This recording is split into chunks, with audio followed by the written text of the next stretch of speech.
As you watch this video, kindly like, share, and subscribe to my YouTube channel so that whenever I post a new video, you'll be the first to be notified.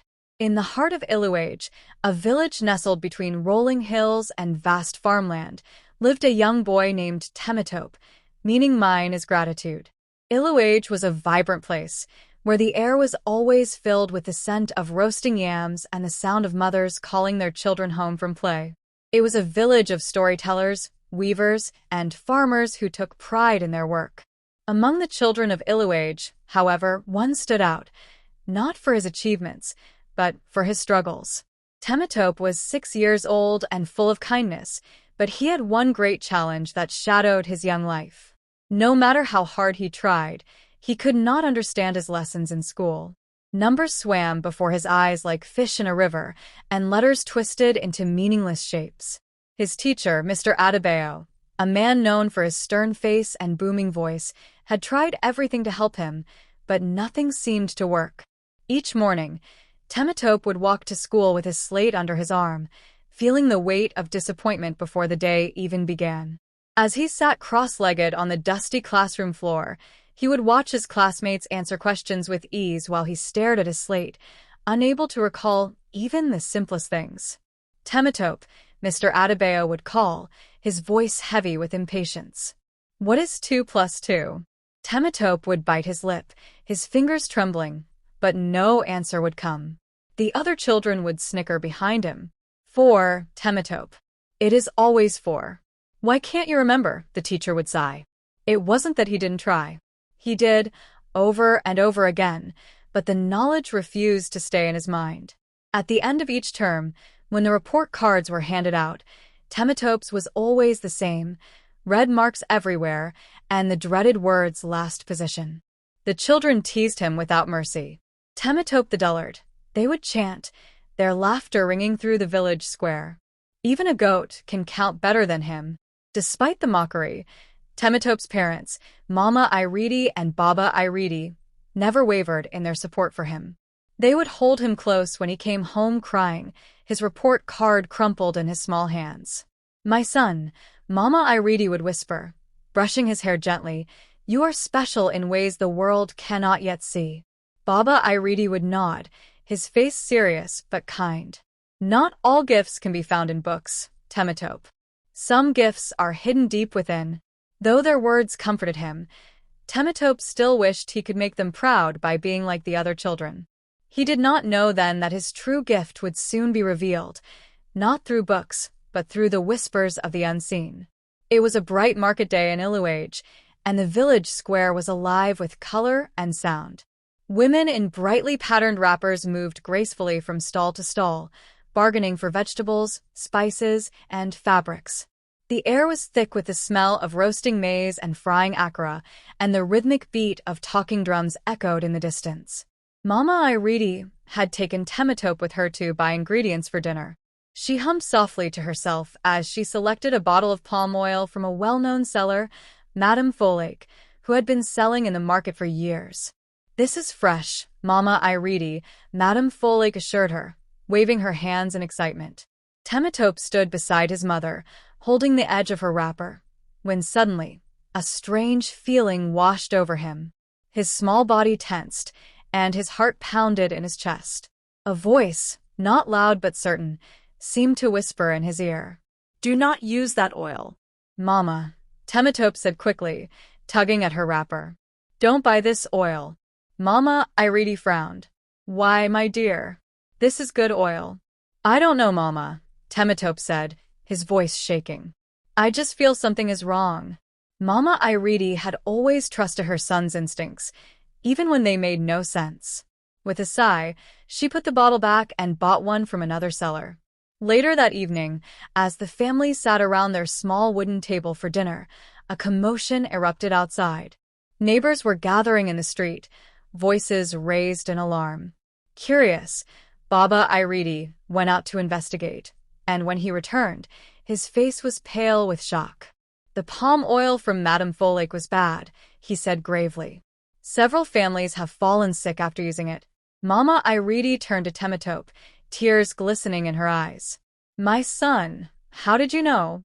Temitope looked down at his hands, unsure of how to answer. I just felt it, Mama. Though grateful for his gift, Mama Iridi and Baba Iridi said nothing to others. They feared the village might not understand. But deep in their hearts, they began to realize that their son was no ordinary child. The days passed, and life in Iluage went on. Temitope still struggled at school, and the taunts of the other children did not cease. But his parents, now more than ever, held on to their belief that their son was special. One evening, as the sun dipped low and the sky turned a soft shade of orange, Uncle Tund, Baba Iridi's younger brother, announced that he was traveling to the next village, Ijibuode, to sell his fish. Travel safe, my brother, Baba Iridi said, patting his shoulder. Temitope sat quietly by the fire, staring at the flickering flames. Suddenly, a cold shiver ran down his spine. A vivid image flashed in his mind.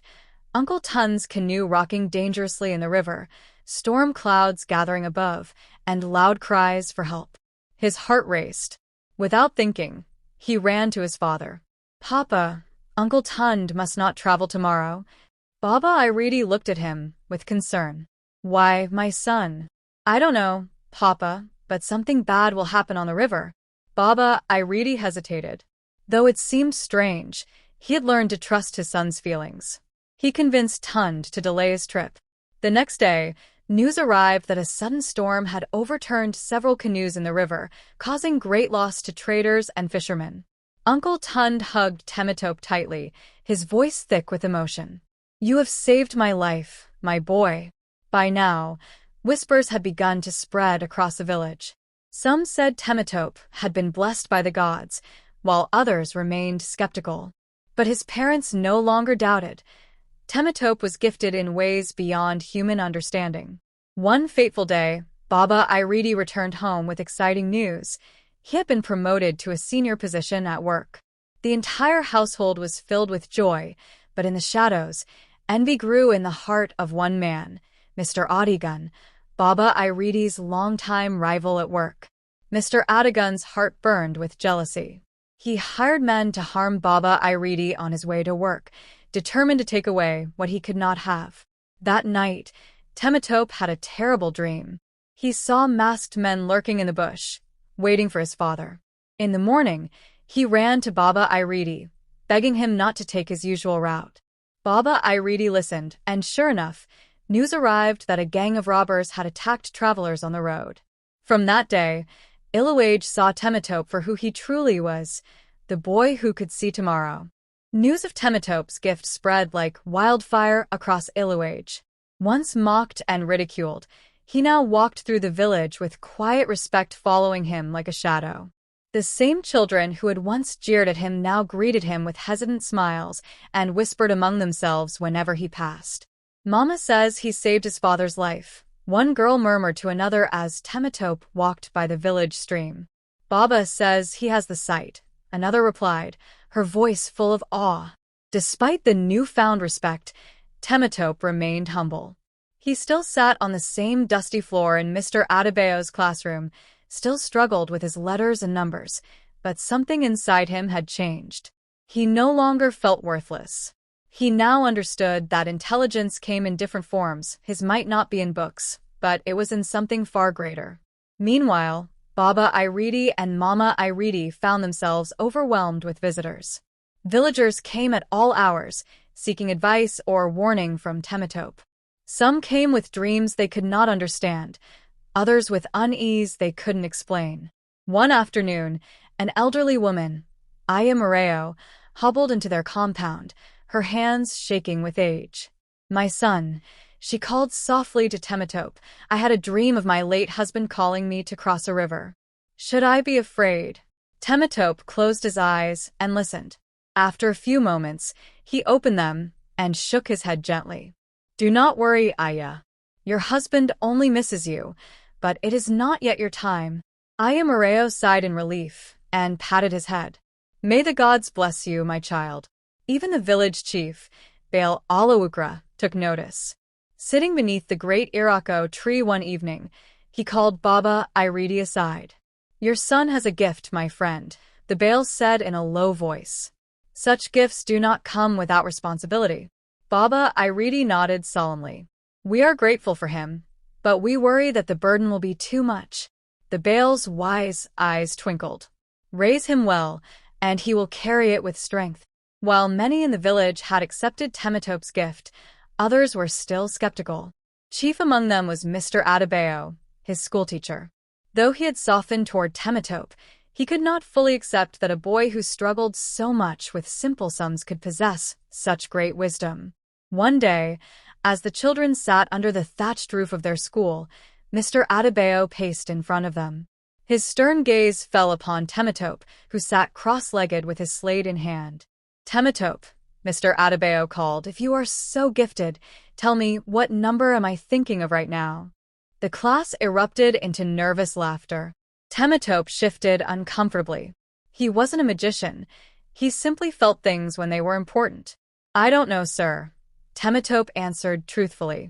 Mr. Adebayo's lips twitched in satisfaction. Exactly. Knowledge is learned, not seen in visions. But just then, Temitope's eyes glazed over, and a distant look crossed his face. His heart raced, and he saw images flash before him. Mr. Adebayo's house, thick smoke, the roof collapsing, flames licking at the walls. He gasped and stood up abruptly. Sir, your house, it is on fire. The class fell silent. Mr. Adebayo's face darkened. Nonsense. Sit down, Temitope. Temitope shook his head urgently. Please, sir. Go home now. Something in Temitope's voice sent shivers down Mr. Adebayo's spine. Without another word, he rushed out of the classroom, running toward his compound. The students followed behind, curiosity driving their steps. When they arrived, thick smoke billowed from the roof of Mr. Adebayo's small mud house. Neighbors were already gathering, trying to put out the flames with buckets of water. Stunned, Mr. Adebayo turned to Temitope, his face filled with gratitude and disbelief. How did you? I just felt it, sir, Temitope said simply. From that day, Mr. Adebayo became one of Temitope's biggest supporters. Not everyone in Iluage was happy with Temitope's newfound respect. Among them was Adigun, Baba Iridi's rival, whose jealousy had only grown since his failed attempt to harm Baba Iridi. Adigun could not understand how a boy who was considered dull could now hold such influence. One evening, he sat outside his house, sharpening his machete, his mind dark with thoughts of revenge. That boy is ruining everything, he muttered. I must put an end to his tricks. Adigun sought the help of an old medicine man from a neighboring village. The man, known as Baba Egan, was feared for his dark powers. If the boy can see the future, Baba Egan said, grinding strange herbs in his mortar, then we will cloud his vision. He prepared a charm, an old gourd filled with dark liquid and strange symbols carved into it. Bury this near his home, Baba Egan instructed. His sight will fail, and he will no longer see what lies ahead. That night, under the cover of darkness, Adigun crept to Baba Iridi's compound and buried the charm beneath the old mango tree. The following morning, Temitope awoke with a strange heaviness in his heart. His mind felt clouded, and for the first time in a long while, he could not sense anything beyond the present moment. Mama, something is wrong, he whispered. Mama Iridi, sensing his distress, called for Baba Iridi. They knelt together and prayed fervently, asking for God's protection over their son. As they prayed, Temitope suddenly saw an image of the old mango tree. He stood abruptly and pointed. Papa, something is buried there. Baba Iridi and a few neighbors quickly dug up the charm and destroyed it. Almost instantly, Temitope felt lighter, and his vision returned. News spread quickly, and Adigun was soon exposed. He fled the village in shame, never to return. As the years passed, Temitope grew into a young man respected not only in Iluage, but in neighboring villages as well. Though he never became a scholar, his wisdom and ability to foresee danger saved countless lives. One evening, as he sat with Baba Iridi under the stars, his father looked at him with pride. My son, I once worried about your struggles in school, but now I see that God's plans are beyond our understanding. Temitope smiled. Not all wisdom is written in books, Papa. Mama Iridi joined them, placing a hand on her son's shoulder. We are proud of you, Temitope. You have shown us that everyone has their purpose. And so, the boy who was once mocked as dull had become the pride of Iluage, teaching all who knew him that true greatness lies not in the mind alone, but in the heart and soul. That brings us to the end of this video. I hope you enjoyed the story. Thanks for watching.